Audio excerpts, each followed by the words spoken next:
વડોદરા શહેરના જૂના પાદરા રોડ પર બે કાર વચ્ચે અકસ્માત સર્જાતા થોડી વાર માટે ટ્રાફિકમાં અવરોધ સર્જાયો હતો। પ્રાપ્ત માહિતી અનુસાર બે કાર સામસામે આવતી વખતે અથડાઈ જતા અકસ્માત થયો હતો।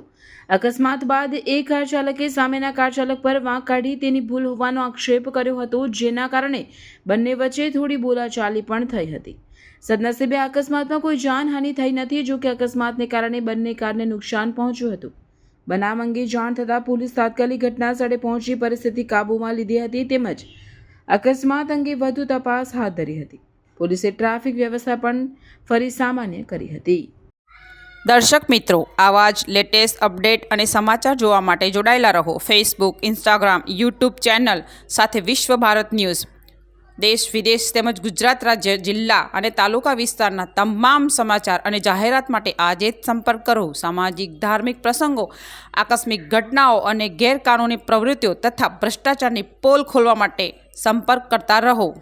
વિશ્વ ભારત ન્યૂઝ સંપર્ક કરવા વિનંતી 9978702276।